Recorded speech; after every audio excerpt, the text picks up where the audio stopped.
right, so this is Alan and Leon. Welcome to episode 8 of Seize the Moment podcast, and today we have a very special guest. So today we have on my very, very good friend on Twitter, Jamie Lombardi.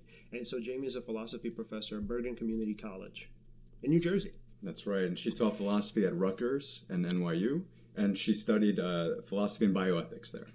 And so today we want to focus on a few topics, the first of which is going to be sexism and misogyny. So Jamie and I we're huge fans of Kate Manne and her work, obviously, which I'm sure a lot of our listeners probably know, Down Girl. So when I first read Down Girl, for me, it's like, for us, I mean, kind of in the context of, let's say, sexism, sort of misogyny, and even racism, you know, we sort of tend to think of it as this thing that existed sort of in more ancient times. That for us, kind of in mainstream culture, or not in mainstream culture, but sort of in modern culture, essentially, that like these are sort of out-of-date concepts, and it's very hard to sort of kind of see them manifest in the world. And so what Kate Manne says is she actually redefines them and says, hey, you know what, actually, that not only are these concepts not outdated in any sort of way, but they're actually predominant, and they're as sort of predominant as they once were, and as they kind of have been as they have been throughout history. And so the reason why we wanted to talk to Jamie today is because we think Jamie has a lot to offer in terms of, like, let's say, the dialogue and in terms of the conversation on sexism and misogyny. And so first let's ask, how are you doing, Jamie? Very nervous, but I'm well. Yeah. So in terms of Kate Manne's book, how would you define sexism and misogyny from what she said?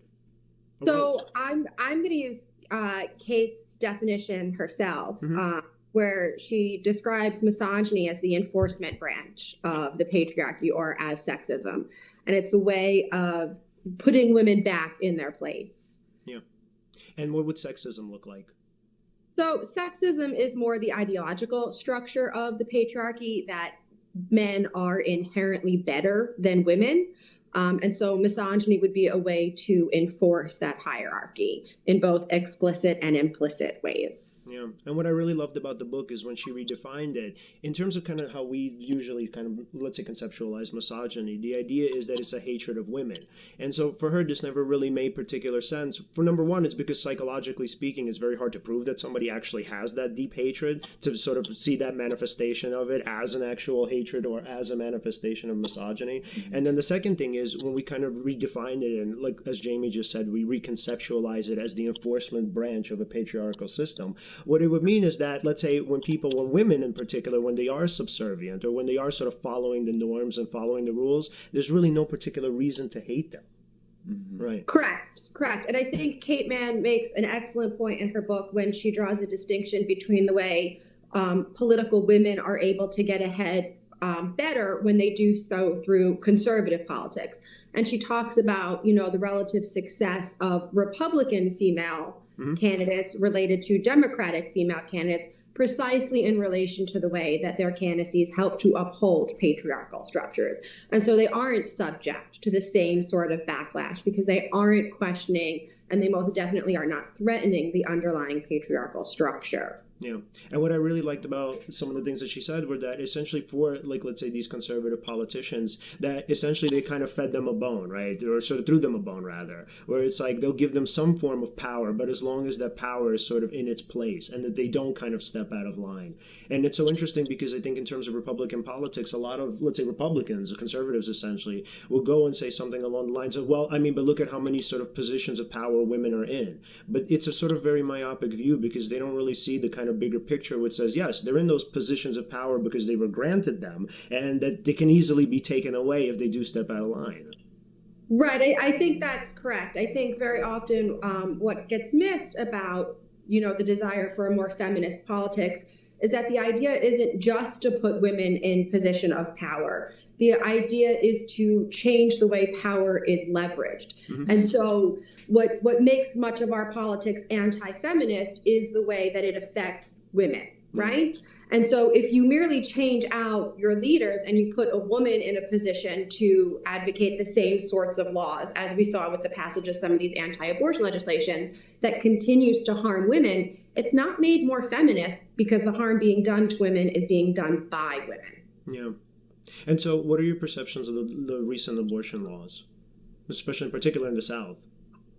I don't know that you can really separate the abortion laws that are being passed in the South from the larger context of the political movement that we're living in right now. I don't think the abortion laws make sense absent, this resurgent in racism, for example, and what seems to me to be, the rising again of fascism. These things seem to me to be interconnected and leading to one another in a lot of different ways. And how so? Did I lose you? Yeah. Do you hear us, Jamie? Oh, technical. Oh, hi, Are you guys there? Yeah. Hey, Jamie. Can you hear us? There, you're back. Do you hear us? Okay. Okay, cool. Yeah, I'm not sure. That's okay. Technical It's difficulties. okay. It happens. Yeah. All right. Okay, yeah, we're good. Okay, so I was going to ask, so in terms of the connections, what would you say they are between, let's say, misogyny and the sort of political climate and fascism, or the rise of it? So I think these things are connected. Fascist movements historically have been pro-natal, and they've been focused on ideas of entrenched hierarchies, in which men were not only on top, but traditional masculinity or ideas of traditional masculinity were a way to harken back to some sort of, longed for nostalgic past. And I think these anti-abortion laws are a culmination of all of these forces. That they're taking place in the South, I don't think is a mistake for, a number of different reasons.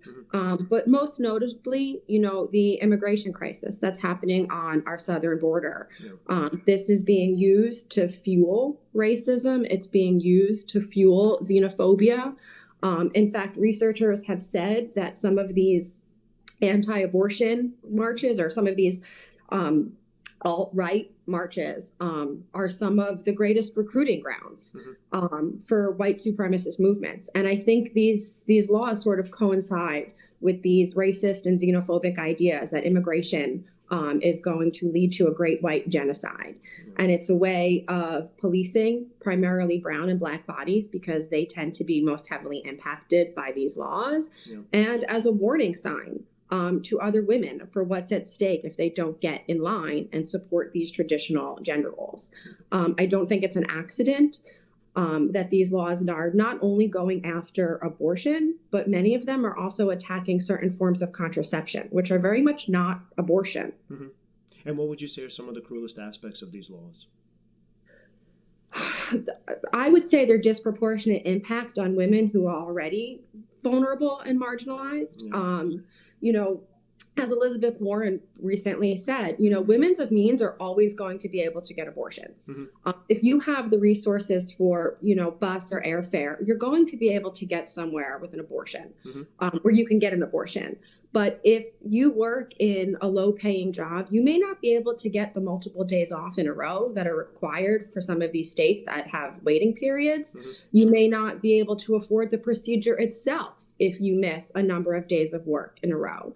And so what's most alarming to me is that these laws are going to hurt the people who are least able to absorb it. Yeah. And I mean, it's so interesting with Kate. She talks about essentially what she calls misogyny noir. Well, that wasn't necessarily her concept, but I like obviously that she interjected. One more time, what's the concept? So it's called misogyny noir. So Jamie, well, how would you define misogyny noir? So this is something that I don't have a lot of expertise here on, and so I'm going to sort of follow Kate's example by being very careful into it. But misogyny noir is the sort of misogyny that's directed at Black women in particular, and sort of, or not sort of, but leverages these sexist and racist tropes about Black women. And so, for example, Black women are often described to or referred to as hypersexualized. The way that they're portrayed in the media sort of makes caricatures of their bodies in ways that are highly sexualized. Or there's the trope of the angry Black woman to sort of delegitimize the anger that's experienced at both the sexism and racism that they're tasked with navigating. So there's a sort of intersection of different forms of, let's say, of oppression and different forms of cruelty, where they come in together, and it's like it's a combination of factors that essentially kind of obviously kind of keep people and beat them down. Yeah, because that's exactly right. Yeah. That's exactly right. And so you see this often too, and very often by white men, where they will sort of try to reframe the discussion around abortion about how it's actually Planned Parenthood or Democrats are racist because Planned Parenthood and abortion is killing more Black babies. And completely devoid from this context is why it is that Black women are having abortions. And also ignoring the fact that many of women generally, and Black women in particular, already have children at home when they're choosing to do this. And it's a refusal to engage with the material reality of women's lives and the policies that make lives be lived out in this way. Yeah. And Alen, you wanted to say something? No, I mean, that should be discussed more in the mainstream. That sounds like a very nuanced point. It seems like, they're talking about how Planned Parenthood is at fault, the Democrats. But that's a great point. Yeah, there are some women who already have children who are making the decision to have an abortion, or also not necessarily discussing why is it that, let's say in this particular case, Black women are having more abortions. Why is there no discussion around that? Maybe we should be looking at little points like that. I want to be careful. I'm not actually sure it's correct to say that Black women are having more abortions. I would have to double check that. Oh, I'm sorry. I'm learning here. Sorry about that. Yeah. No, that's fine. Yeah. I just want to be very careful. Especially talking about this, like I'm already sort of bracing for like the kind of hate mail that's going to slide into my DMs when this airs. Yeah, I mean, that's also kind of inevitable. I mean, we kind of get that too sometimes. It's just like, I mean, sometimes you can say something and that's just misinterpreted, and that's just sort of the way it is. Yeah, so I don't actually think it's correct that Black women are having more abortions. But it is certainly true. I think the statistic is 60% of women who do have abortions already have children. Right. And so when we talk about it being, this Planned Parenthood is racist because they're actually trying to, carry out the work of Black eugenics. Right. It's ignoring the reason why women have abortions. And it's sort of trying to camouflage the racism inherent in some of the passage of these laws. Because if just reducing abortions was the real goal, there are more successful ways of doing this. As we've seen in Colorado, you can make birth control free and accessible, and that will cause the unplanned pregnancy rate to plummet. Right. You can also provide material support to single moms, but that's also something that doesn't want to be done, because if you embolden single moms and you remove their need to rely on fathers to provide materially for the children, then all of a sudden you've made males seemingly irrelevant. And that's a very scary concept for the very people who are passing these laws. And so it seems quite obvious to me, at least, that the goal is not to reduce abortions, but it's to keep women in a position of dependency. And what's so interesting to me is on the left. And look, I know we talked last week a little bit about Bill Maher. And look, I do like the guy, and there's sort of definitely great facets of sort of his work and his comedy. But I think, like, for the most part, and I think this is erroneous, not just on kind of his part, but on sort of a lot of people on the left, is that when we frame these abortion sort of debates and discussions, right, we kind of frame them in the context of religion. And it becomes, let's say, explained in such a way of like, okay, why are we using religion, right, to sort of answer these questions? When really the bigger question in this context is, why is this allowed in terms of how does this sort of fit in the bigger context of the sort of bigger picture of misogyny? So rather than framing it as a religious question, I think it's more important to frame it as a question of patriarchy. How is this a manifestation of patriarchy? How does this sort of manifest male dominance? And in terms of religion or not, right, why is it that we're still doing this thing that's obviously hurting a whole sector of the population, in this case, particularly women? Yeah, so I'm gonna leave Bill Maher to the side. But personally, I find the religious argument to be largely a farce for a number of reasons. One, when Roe v. Wade was first passed in 1973, the religious right didn't actually have this sort of vitriolic response to it until 6 years later. And the response to Roe v. Wade that came 6 years later was really a political rallying tool to provide a defeat for Jimmy Carter, and to sort of form commonalities amongst people who are upset about integration in the South. And this idea that anti-abortion is justified by religion just isn't actually borne out by reality. Yeah. The Old Testament itself includes a passage for how to cause a miscarriage as a punishment in terms of when it defines life. The absolute very earliest is at quickening, when you can actually start to feel the fetus move. But then there's also passages where it defines the beginning of life as when the first breath is taken. Yeah. So this is just not borne out in the scripture. And even the evangelical movement that I mentioned earlier, in the aftermath of 1973, the consensus was that this was a fairly reasonable decision that did the right thing in prioritizing the health and welfare of the mother. It wasn't until years later that they realized that this could be an effective political tool and means for acquiring power. Well, that's really interesting. I actually didn't know that. Wow. So in terms of kind of, let's say, the political spectrum, how do you see it affecting, let's say, the feminine or the female candidates now at this point, like Kirsten Gillibrand and Elizabeth Warren? So, I am still so flummoxed by what happened in 2016 that I don't even know what to anticipate for 2020.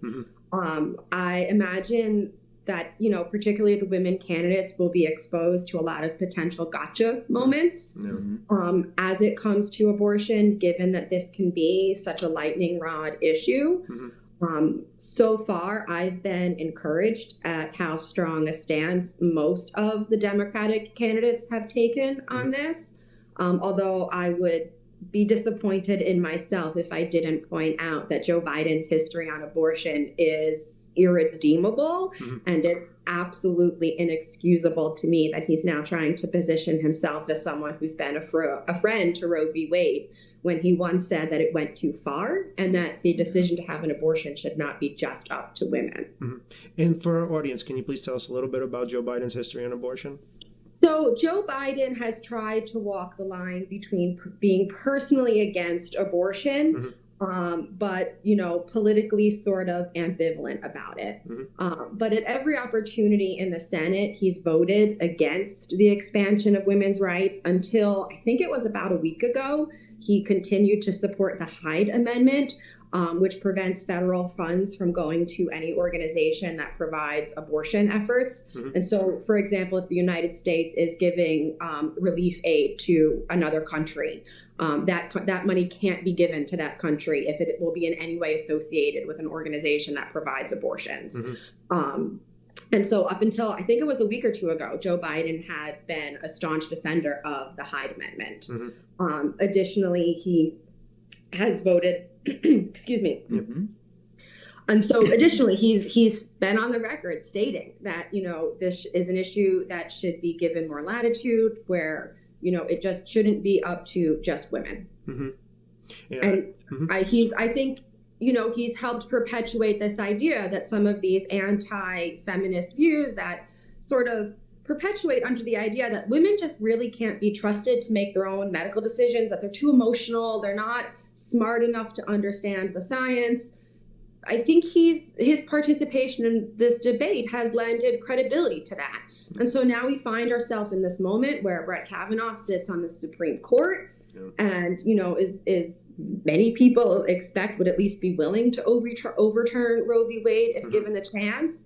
And I think it's important to address the way that Joe Biden's willingness to lend legitimacy to these anti-scientific views about abortion contributed to where we are right now. Yeah, and I mean, it's so interesting with Biden. Like, at this point, he's still unrepentant in some sort of way. Like, even when you bring these things up, when it's sort of brought to his attention, he just sort of defends himself every chance that he gets, especially when it comes with this sort of handsy nature, right? I mean, I that one I don't understand. Like, I mean, how hard is it just not to touch someone unless they okay it? Like, I mean, he's an adult. It just doesn't make any sense to me. Well, yeah, and I think that gets at a lot of what Kate talks about in her book, this idea that men have of their entitlement to women's bodies. And this idea that, women exist for men. rather than for themselves. And this was most glaring to me recently when he jokingly turned to a 13-year-old child, asked her age. She said how old she was. And then he turned to her brothers and said, "Ooh, you're going to have to keep the guys away from her." And my head just sort of exploded because it's premised on this idea that what it is that makes women valuable is their purity, is their virginity. And if not for men to protect them, they will somehow be sullied in ways that they can't recover from. And it's just so infuriating that in the aftermath of the Me Too movement and Donald Trump being elected president, that someone can run for president completely devoid of the self-awareness that I think this moment requires. Yeah. And what's so interesting is if you kind of go into Stoic philosophy and Epictetus, the manual. So Epictetus actually talks about this within that book that was written, 2,000 years ago? So I don't remember the exact quote, but he said something along the lines of, like, let's say in Greek culture, when we have, let's say, when a woman is essentially told, or a girl is essentially told that her only value stems from her looks, she says something along the lines of, sadly, her inner gifts atrophy. And so obviously the point there that he was making is that what they're doing, or what they did do, is the same thing that we're doing now. They sort of objectify girls, and they sort of imbued the belief at an early age that, hey, you are your looks, and that's really the most that you have to offer. And so interestingly enough, Epictetus actually also adds on that in terms of like that kind of understanding of what my value is that then they believe that our only goal, or the only sort of life meaning that we can really attain that is actually valuable, is being servants or subservient to men. Yeah, and so this is not dissimilar from an insight that Simone de Beauvoir makes in The Second Sex as well. And she talks about girlhood being an apprenticeship in the feminine condition, which is basically a preparation to renounce one's autonomy and submit to the expectation that to become a woman is to become for a man. And I think that's something that's really harmful. It was something that was said to me very often as a child by my own father. And it's only as I'm approaching 40 that I'm beginning to appreciate just how damaging that kind of talk is. Yeah. I mean, would you be okay with telling us a little bit about how it affected you, those sort of expectations? So, yeah. So, so yeah, this is not something I've ever really talked about before, but, as you know, when I was young, my father is what I would now call a misogynist, though I certainly didn't have the language for it. One of the things that he would say to me quite often was that the only thing that I had of value existed between my two legs. And that, women were to be fucked and not much else. And it was clear in the way that he communicated this, that this wasn't an indictment on society, but an indictment on women for not realizing their proper place. And he communicated frequently the way that he felt, aggrieved at how women mislead men and trick them with their sexual wiles, which I realize now as an adult that I didn't as a child is a terribly inappropriate thing to say to an 11-year-old. And it's just this idea that women are there to give men comfort and pleasure when it's good for them, and to sort of go away and be quiet when it's not. And this had a profound impact on me. I think this has deeply impacted, my imposter syndrome, because for so long it was communicated to me that I couldn't be anything but pretty. And that, I couldn't be intelligent because I was a girl, and the particular ways that I was intelligent wasn't recognized as such. And so, if I experience a rejection, for an example, if I submit a paper and it doesn't get accepted, it's very tempting. I can hear those words in my head again, like, oh, this is what you get for trying to rise above your station and thinking you're something that you're not. And it does cause a lasting damage.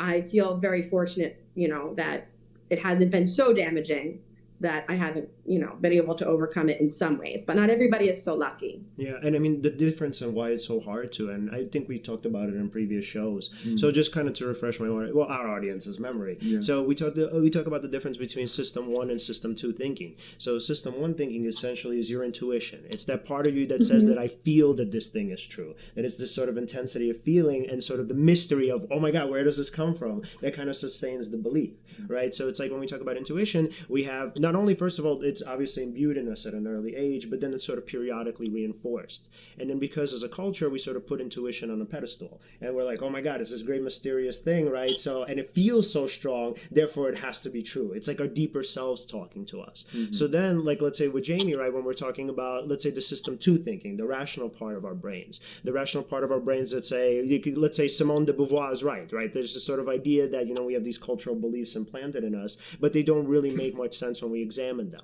So the problem is that even if we would try, or let's say we kind of try to challenge and sort of I guess is a good term for it, try to replace that system 1 thinking with system 2 thinking, there's always going to be this sort of dichotomy that exists in us. So even if there's this sort of, let's say, rational part of us that we use to manage those initial beliefs, the ones that were sort of imbued in us as children, I don't really know if there comes a time where we fully just don't believe them ever, or we don't feel them. So we could sort of manage them, right? Like with this dialogue, I think that's what we're doing. We're managing that sort of intuitive thinking that says that women are just servants, right? And they can't be intelligent, that their only sort of goal in life, or their sort of major goal in life, is to be pretty and attractive and subservient. So that part of us that's so kind of cultural, or rather that part of us that's so, what's the word for it? It's like this part of us that came at such an early stage of development. It's very hard not to feel those beliefs. So the beauty is, and why I'm sort of going on about this, is because the feelings are not facts. And I think that that's a really important concept for us to sort of grasp. They're socialized. Yes. And so sometimes, like when I talk to people, they're like, oh, but like, I'm still feeling it. And I would say, yes, absolutely. And it's okay to feel it. So you can ride the feeling. The problem is that when we actually accept it, and when we accept that feeling as a fact, what happens is it intensifies and it persists. And so, so that's why I think that this dialogue is so important, because I think that a lot of people, especially hopefully girls, right? Girls at a younger age, and maybe even teenagers, they can go and they can look at this conversation and say, maybe some of the beliefs that I had don't really actually make any sense when we think about them, and especially when we talk about them. Yeah, I think that's exactly right. And I think it's part of why it's so important to have authors like Kate Manne talking about this, to have women like Elizabeth Warren running for office. Because as someone who grew up female, there's this idea that to aspire to be intelligent is to sort of be too big for your britches, to be kind of going beyond what's meant to you, where men or boys are sort of able to exist in a world where it's sort of taken for granted that they will be intelligent or that they will have things of value to say. And so it sets girls up for this weird sort of balance that they have to walk. Because to be able to navigate that space is you're not just going up against the same sort of internal worries that everybody has, like, am I really smart enough to be doing this? There's clearly people better qualified than me to talk about it. You've also got this internalized expectation that maybe this isn't really meant for you and you're doing something wrong by even trying, that boys don't have to navigate. Yeah. And so just to kind of shift the conversation a little bit, just for time's sake. So I also really wanted to cover, obviously, existentialism, because I am an existential therapist. Alen loves existential philosophy. Oh, yeah. And you, Jamie, love Albert Camus. So I have to ask, because I never really knew the answer to this, where does the love of Camus stem from? So I came to Camus sort of accidentally, as I came to all existentialism, actually. I got through all of my coursework at Rutgers and NYU, and all I had to take was one existentialism class. And I had a terrible professor in it, and I hated existentialism sort of by default after that. Oh, wow. But after the 2016 election, I did this sort of deep dive into World War II.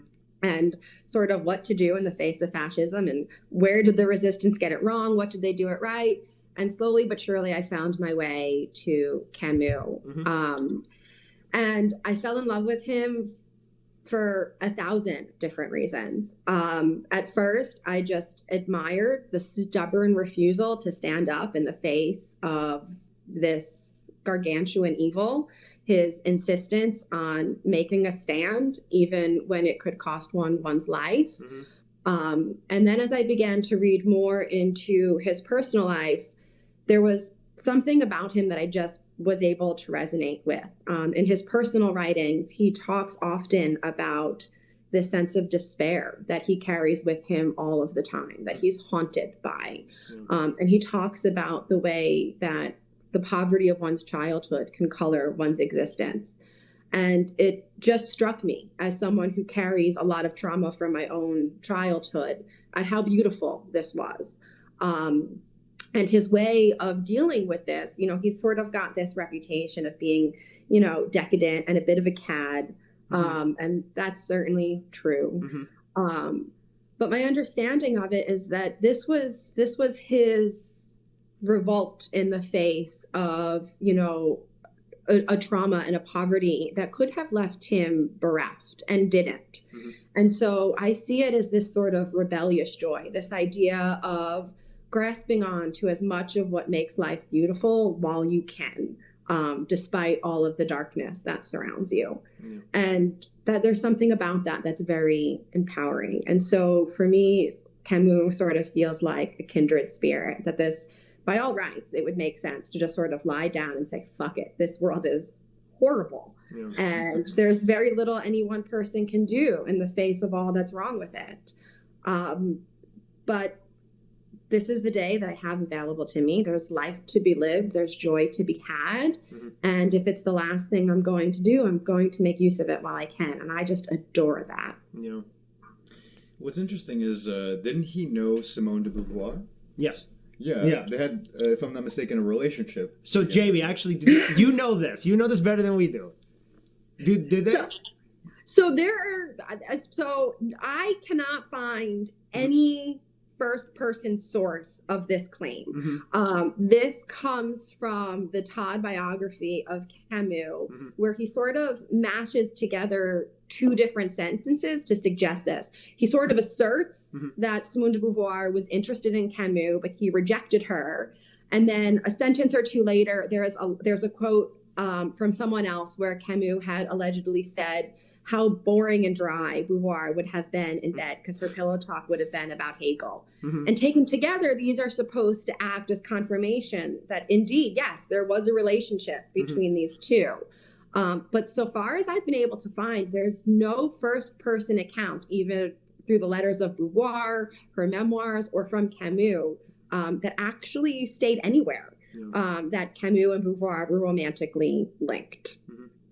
And how do you think Camus was able to see the brighter side of life, especially since, like you said, he kind of saw things in the way and sort of as they were in terms of the depressing aspects of it? I wonder, how do you think that he held on to the goodness of it? Stubbornness. Yeah. Rebellion against absurdity. Yeah, just sheer stubbornness and force of will and a desire to make something out of it. One thing about Camus is that he was afflicted with tuberculosis fairly young. And so from a very young age, he was aware of death. And that's, before getting into the fact that his father had died when he was just 1 year old. And so he had lived his whole life with this pressing fear that at any moment death was going to come for him. And so I think it was just a matter of just stubbornness, to be quite honest, that, death may be just behind him. But while he could, he was going to dive into the ocean and stare up into the sun. And so a lot of existentialists, I'm not sure if Camus was one of them, but they kind of view death as a catalyst for life, where for them it's like, yes, it's obviously this, sort of horrible, depressing thing. That's unquestionable. But the idea was, there was, I think it was Montaigne who said, essentially, you have to hold death on your tongue, because if you don't, essentially what's going to happen is you're going to live a very sort of trivial life. And so for a lot of existentialists, the idea was okay, how do we sort of take death and use it for, kind of utilize it for a better and more fulfilling life? And I was wondering, did Camus ever view it in that way or conceptualize it like that? So I would say that's definitely right. So Camus himself did not adopt the existentialist label. But in his diaries and in his writings, he talks actually a lot about Epictetus. And he talks about the way that his illness helped him focus on the importance of life and to live it. So I would very much agree that motivated not just his writing, but his life as well. Yeah. Plus, I'm not sure if he lived by this, but there was that concept of memento mori, of being mindful of death. As you said, as Montaigne said, having death on your tongue. Yeah. I mean, I haven't read, I'll be honest with you, I have not read Camus in a while. I did read The Stranger, and I did learn about the myth of Sisyphus. But if I'm not mistaken, I believe it was that because life was so absurd, he's just like, okay, it's so absurd that I'm just gonna act like counter to the absurdity, which is very interesting. Like, to me, when I first learned it back in college, I could definitely relate. There were so many things going on that felt absurd, people's behavior, this, that, and the other. And I was thinking, okay, if you guys are going to behave like this, if life is going to be like this, I'm just going to behave how I wish and make the best out of this I can. Yeah. And so did Camus ever touch on in terms of kind of meaningfulness and what a life could look like if it were, let's say, obviously no inherent meaning, but what a life could like if one were to create their own meaning or their own purpose? Yeah, and so I think that's what he's trying to get at in the myth of Sisyphus. And, he talks about Sisyphus being the absurd hero in part because of his scorn of the gods. And, particularly what he's scorning is this condemnation to death and this condemnation to the futility of much of what takes up our life. And so when he says the struggle to the heights is enough to fill one's soul and one must imagine Sisyphus happy, I think what he's getting at is that the revolt itself, the stubborn insistence on wresting whatever joy you can from this existence while you have it, is the meaning, is the point. Because the futility is there. You're going to die anyway. And so why not, put both middle fingers up at the gods in the times between and make the most of it while you can. And what's so cool is that, like, as we're talking about all of these people, I mean, you can see their relevance now, from Camus to Epictetus, right, to obviously sort of these concepts of misogyny and sexism. It's so weird how history is. It's like as much as it does change, there's so many things that still remain the same, and it's like crazy how we haven't learned so many of our lessons. I couldn't agree with that more. It's sort of horrifying. I can remember being a kid learning about the Holocaust and thinking, oh my God, how could they sit by and not do anything about this? How could they let this happen? And now here we are in the United States and we're putting children in cages. And there are concentration camps again. And here we are, for the most part, not really doing anything to stop it. And I don't understand it. I don't understand it, and it's particularly alarming that it's being done by a party that likes to label itself as the party of life. But what good is life if you're denied every ability to live it in a way that matters before it's taken from you? Well, now that we're talking about this subject, like, what would you say is maybe something that that maybe we could do? Say we're interested in stopping something that's like writing letters to Congress. Is there somebody we should be calling? Because you're right, that is very interesting. I don't want to be like from not taking any action at all complicit to actions like that, like watching kids be in camps and such. It's not right. 100%. I wish I had the answer to this. I guess writing letters is better than nothing. It at least lets elected representatives know that we're paying attention. But most of these elected representatives are in gerrymandered districts where it really doesn't matter because the demographics are such that their reelection is all but guaranteed. I don't think anything less than mass organized civil disobedience will put an end to the way things are. And it's striking to me. I don't know why we aren't all just lying down in the streets and refusing to do anything until this is addressed. The concentration camps are horrifying. They are an indictment on all of us, I think, for our failure to do anything about them. Because quite frankly, if we really did all lie down in the streets and refuse to go home and unblock traffic until the concentration camps closed, they would close. Similarly, we're facing another existential crisis with climate change. And again, we're paralyzed and we do nothing. And I don't understand it. I just don't understand the sort of indifference it requires to go about our daily lives as we are in a collision course with our own destruction. Yeah, I don't get it. I mean, and kind of from a clinical standpoint, I mean, I would argue that it has to be some form of denial. Sort of not only denial that obviously the climate isn't really changing because we can't really see it outside of our window on a daily basis, but then also denial that anything is like terrible is happening to these children. I mean, for the most part, maybe if you ask somebody, like, I don't know, just if you pick out a random person on the street, you would say like, hey, do you know about what's going on like with these kids at the border? A lot of times they will say, well, yeah, I mean, it sounds like from what the news tells me is that they're kind of disconnected from their parents, but like eventually they're brought back, right? Or something along those lines. But I think there is a collective denial in terms of what happens, not only in terms of immigration, but also in terms of climate change. I mean, we see this even on a kind of individual level in America, that people are even in denial about their own health. I mean, like the thing is, yeah, with like going to doctors, like you name it. I mean, it's like, it's so wild, man. But the thing is, a lot of times why a good reason why, not the only reason of why healthcare costs are so high here, is literally because people refuse. Sometimes, obviously, there's the kind of financial constraints too, no question about it. But a lot of times also people refuse to see their clinicians. They don't go in for checkups. They don't sort of, let's say, take care of their own health. And I mean, the point that I'm making here is essentially that in terms of an individual and even a collective national sort of level, or on both levels, that we're a lot of times in just denial, sheer denial of what's going on right in front of us. Sure. I mean, I think that's right. I think part of that is the sheer magnitude of the problem, and the relative inability of just one person to do anything about it. And I think that's part of what makes, the breakdown in our community so troubling, right? Because in order to really address this, we're going to need solidarity. We're going to need a sense of community. We're going to need to resurrect that sense that we're all in this together. And it seems that's really missing right now. And I think that has a lot to do with the way the system is set up, in a capitalist system that requires you to, constantly, almost frenetically, be keeping up with everybody else, lest you, slip to the bottom.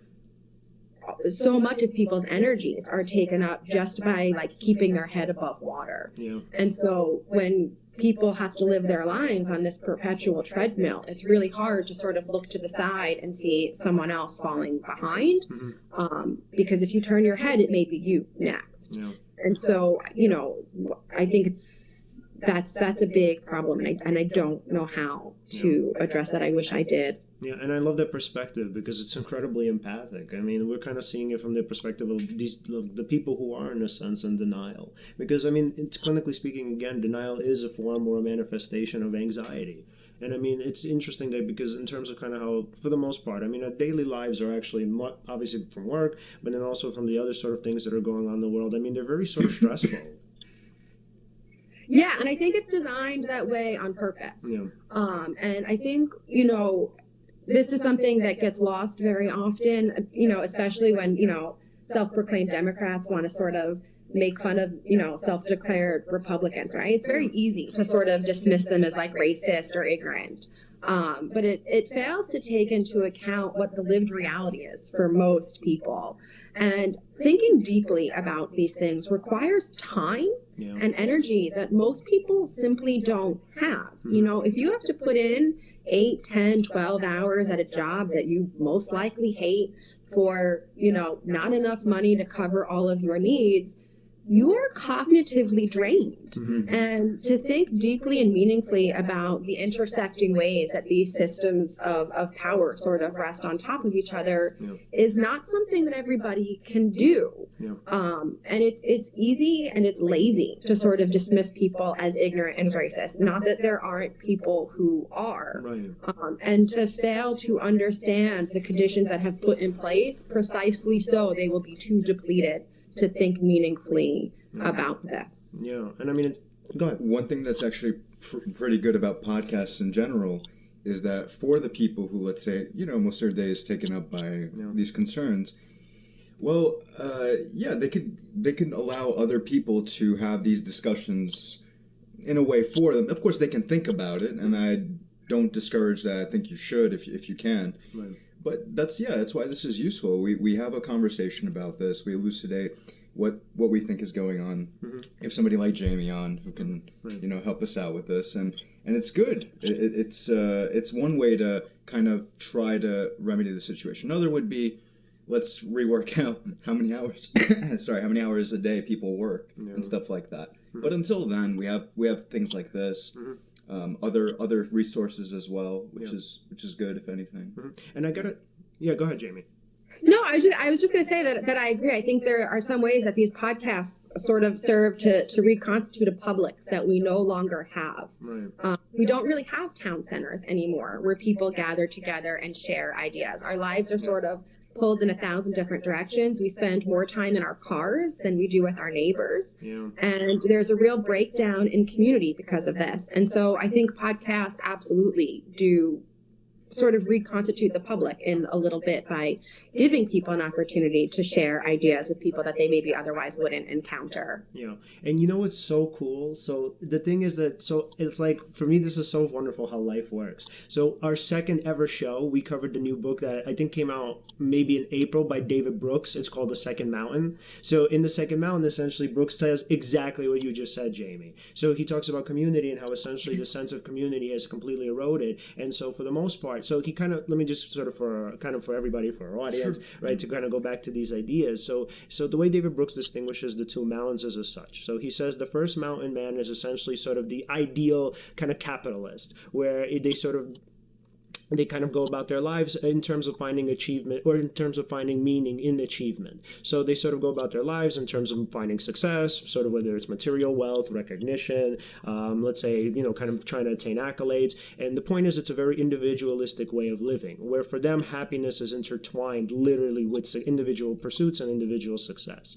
And so the second mountain man is essentially the community-oriented one. And so for the second mountain man, and obviously there's a distinction. We say obviously mountain man, and we mean everybody, right? And I mean, I think I would call it a mountain. Of man? Yeah, I would call it a mountain person. Yeah. A mountain person. Yeah. So the mountain individual. So, I mean, just David Brooks uses that term. So the second mountain individual, essentially. So for him or her, the point is that like meaning is essentially found within the community and of being of good service and of useful service within the community. So the success is essentially, it's secondary to all of it. So for David Brooks, he says, look, there's nothing wrong with the first mountain. And he understands that essentially that obviously individual success in itself is not a bad thing. It's actually a good thing. But he distinguishes between happiness and joy. And so he says happiness is essentially connected to the first mountain, where if you're individually sort of pursuing these different, let's say, goals and these different, let's say, activities, that you're essentially achieving things that make you happy. And so for him, he says that happiness is actually, it's transient. So it's very sort of short-lived. So it's kind of like the hedonic treadmill, where you essentially achieve something and then eventually you kind of get bored with it and you're like, okay, I have to achieve this other thing. So in the second mountain, and the person who's actually engaged within their community and sort of perpetually of service and in perpetual need and in perpetual service, that person actually experiences joy. And so for David Brooks, he says joy and happiness are two different things, because happiness is essentially this sort of fleeting ecstasy, whereas joy is literally this sense of unity within your community, where you feel like you're infused and you're meaningful within the actual tribe. So I've not read Brooks' book, but from your description, I would push back on this a little bit, and I would actually suggest that he has it backwards. Because I don't actually think you can be a person of individual accomplishments absent your community. In order to do any of the things that we consider valuable nowadays, you are dependent upon there being certain infrastructure in place. You are dependent upon there having been a receptive caregiver there while you were an infant to teach you the language, to teach you the social cues of how to navigate, interpersonal relationships that allows you to be successful in the board meeting that secures your funding, to drive on literal roads that you know will not open up with sinkholes. And all of this is intricately dependent upon there being other people present. And so I actually think that this idea of individual success is part of the problem, because it obscures the very way our relationship to others are absolutely necessary for our ability to become whoever it is we want to be. Yeah. Well, that's a really great assessment on that. So, but go ahead. I mean, what was the distinction that Brooks was making, for instance, was somebody who was motivated by egoic desires. Yeah. And then the desire, the second mountain man, the desire to offer value, be of service, and find and attain meaning in that. Yeah. So, I mean, yeah, but I agree, yeah, without certain kinds of infrastructure, without having been raised by your parents, without other people, you couldn't have a lot of these accomplishments anyway. Right. Yeah. You couldn't. This idea that, like, if you were just dropped, on an island as an infant, you would not become the next great big innovator. You would be dead. Yeah. And so it just seems to obscure all of the human labor that goes into these individual successes that we want to see. And I don't think it's an accident, although he probably didn't intend it, that most of that labor that's being obscured is traditionally done by women, right? So it's traditionally your mom who's going to be doing the early child caregiving that teaches you language, that teaches you how to navigate social situations effectively, that teaches you the importance of, reciprocity and sending a thank you note, right? It's primarily going to be women who are your teachers, who are providing you with the information and the skills and the tools you're going to need to refigure the world in new and interesting ways after you're out of school. And so to me, it seems to sort of reinforce the very problem that is what we're trying to figure out how to deal with, is that it's intentionally obscuring the fundamental connectedness that makes us who we are and its importance in our lives and its ability to give us meaning. Yeah. So, I mean, the main not the main, but I think one of the major points that I'm getting from what you're saying is that a lot of what we're missing is gratitude for not only the people, but obviously in this case specifically the women in our lives. Yeah, I think gratitude is always a good thing to have. I think women historically have not been given credit for the work that they've done to bring society to where it is. Yeah. But more importantly, I think this idea that we're individualistic is just wrong. Yeah. None of us would be who we are if it weren't for other people. Yeah. And these are central to us. And we've seen, right, there was a Harvard study that followed people for like 40 years. They tracked incoming Harvard freshmen over the course of their life from a variety of different economic backgrounds. And what they found was that the single biggest difference in a person's life on whether or not they ended up happy or would describe their life as happy was not how much money they made, was not how much traveling they got to do, but was the quality of their relationships. People who reported having deep, loving relationships, no matter how much money they made or where they ended up in their profession, reported being happier at the end of their lives than people who made tons of money and had reached the tops of their careers who had bad relationships. And so to me, it sounds like Brooks is missing that fundamental component, that what really makes a human life valuable or feel successful is how well it's connected to other human lives. And so much of the way our current society is structured alienates us from each other. And I think that's a problem. Yeah.